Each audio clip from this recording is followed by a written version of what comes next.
A famous philosopher once said, "I feel sorry for a man who has never faced adversity, because if you've never been challenged, how do you know what you're capable of?"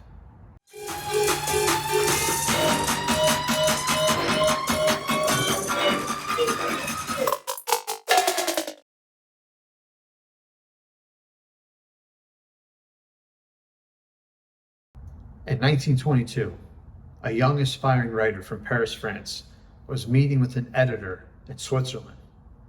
This editor was interested in publishing some of his works. Now, this writer had been writing for 3 years almost nonstop. Manuscripts, novels, poetry, short stories, everything you could think of. And he thought this might be his break. This might be his chance, his opportunity to get his writing out there to the masses. So he called up his wife and said, "Honey, I need you to pack up all my stuff and bring it out here." She said, "Okay, I'm so excited. I'm on my way."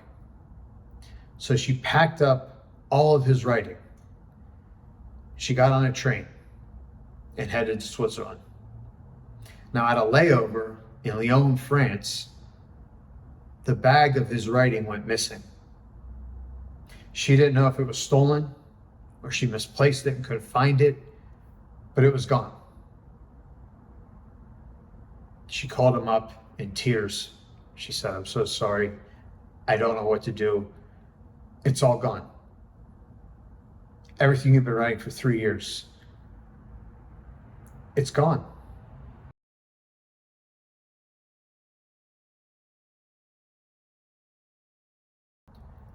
In 2019, one of the biggest music stars on earth, Taylor Swift, woke up to find out that all of her songs she had ever recorded and written were no longer her property.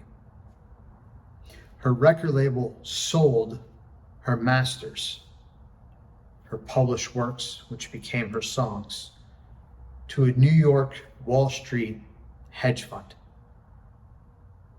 The hedge fund saw them as assets. They wanted to license them out for commercials and movies and make money off of them. Now, if you're wondering how could a singer allow her intellectual property to be sold to someone rather than own it herself, you have to realize that she signed with her music label, Big Machine Records, when she was just 15 years old. She didn't know the ins and outs of the publishing industry, the music industry, how copyright worked. To make matters worse, her manager, someone she had known since she was a kid, bought out the record label. Now he retained the rights to her music. She begged for him to give them back to her. She offered to buy them. He said no. Now, eventually, she cut ties with that label and went somewhere else.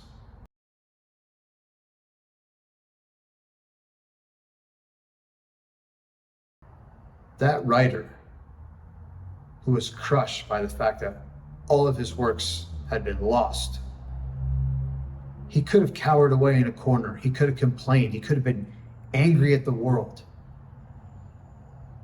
But he didn't do that. Instead, after a week, he sat down at a desk and he started rewriting everything he could think of. All of his thoughts started to pour out of his mind on the paper. He rewrote nearly every single thing that was taken from him. Taylor Swift could have quit the music industry. She had made enough money at that point to live a very successful and happy life. She could have complained. She could have hired an army of lawyers to go to bat and try and get her music back, but she didn't do any of that. Instead, she decided to rise above it. She went to the studio and re-recorded every song, thereby creating a new song. She had the publishing rights in her name, the music in her name, And she re-released all of these songs, along with some new songs, the new artwork for her new albums.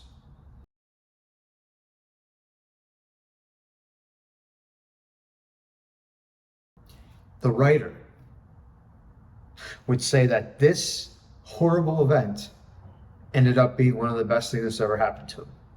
Because when he started rewriting everything, he was more efficient. He was just better than he was before.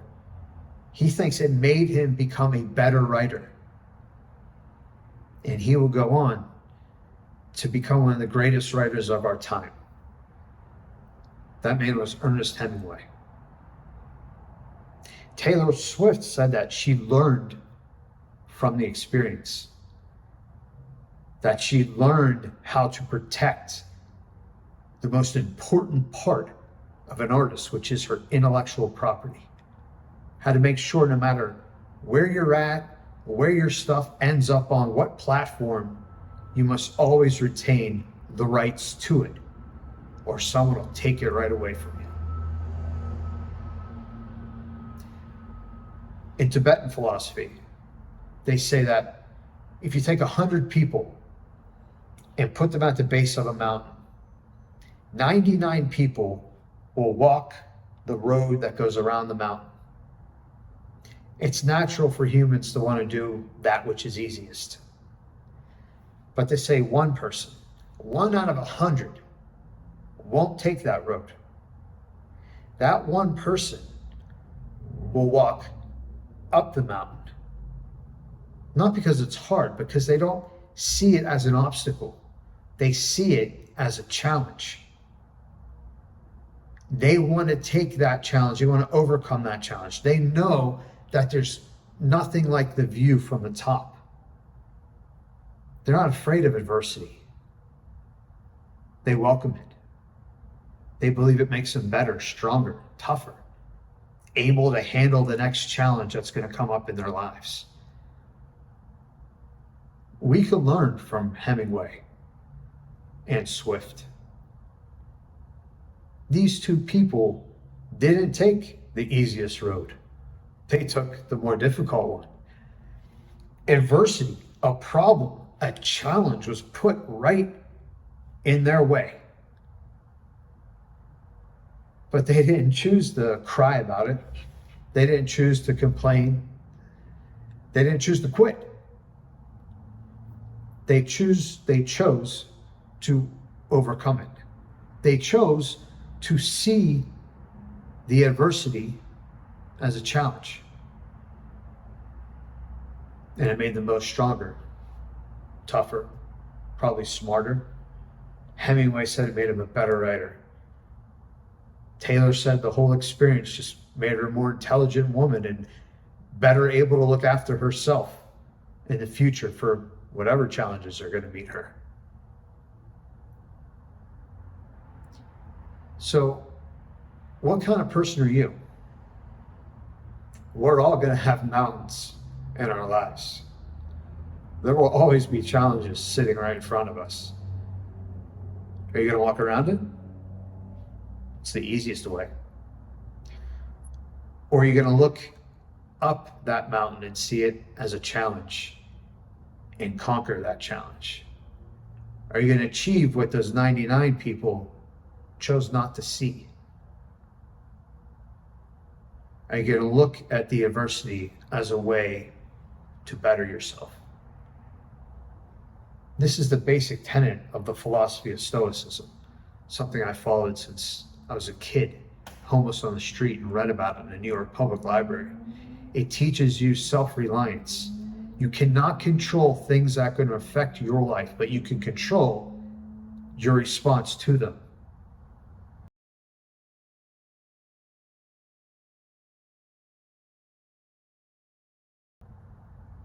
When I was in high school, my coach said that I would do well in the military, that the structure would be good for me, someone who's never had any structure at all. The discipline would be good for me. It would help me with my temper. It'd make me a better person. Now, the toughest place to get into were the military academies. I applied to the U.S. Naval Academy and was rejected outright. I got a rejection letter within, I think, 10 days of applying. They don't want the son of a known gangster. They didn't want somebody who had a 6-page rap sheet, who had done some things as a juvenile. Maybe I stole a few cars, got in some fights. Maybe I hit a few cops here and there. They didn't want those kinds of people at the Naval Academy. So I applied again. I got rejected again. I applied a bunch of times. Never got in. I got a little bit of money to go to Penn State University, partially from the wrestling team, partially from the academic side. I barely had enough to get by 1 year, but I did. And I reapplied to the academy. I got rejected again. But I started writing letters. I saw this as a challenge. This was my mountain. I was going to get in there one way or another. And 2 weeks before induction day, the first day of training, I got a phone call. It was an officer from the academy I had been speaking to on the phone. He said, "Nicola, you're in. Find your way here. You got to be here 5 a.m. 2 weeks from today." Now you think I'd be ecstatic, but I wasn't. I was nervous. I just got back from being a counselor at the wrestling camp for Penn State. And I was nervous about the training. I didn't know if I was in shape or, how I was going to do down there. I also didn't have a way to get there. Barely had enough money for a bus ticket, so I hitchhiked to college. I hitchhiked from State College, Pennsylvania to Annapolis, Maryland, where the academy is.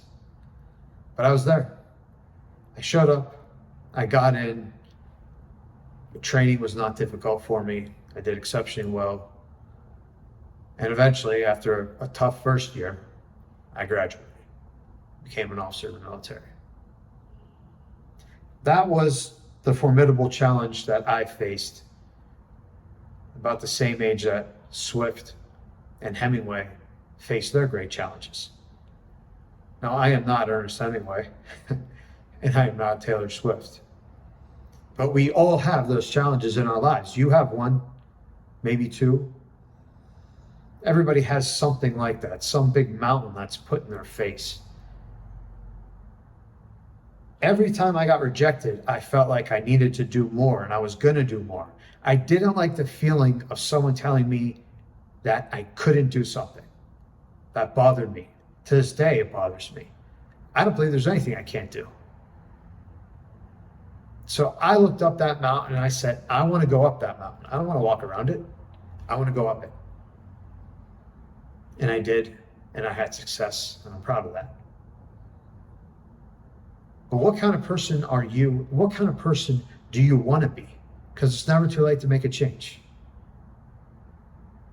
Maybe it's time to start looking at challenges as opportunities.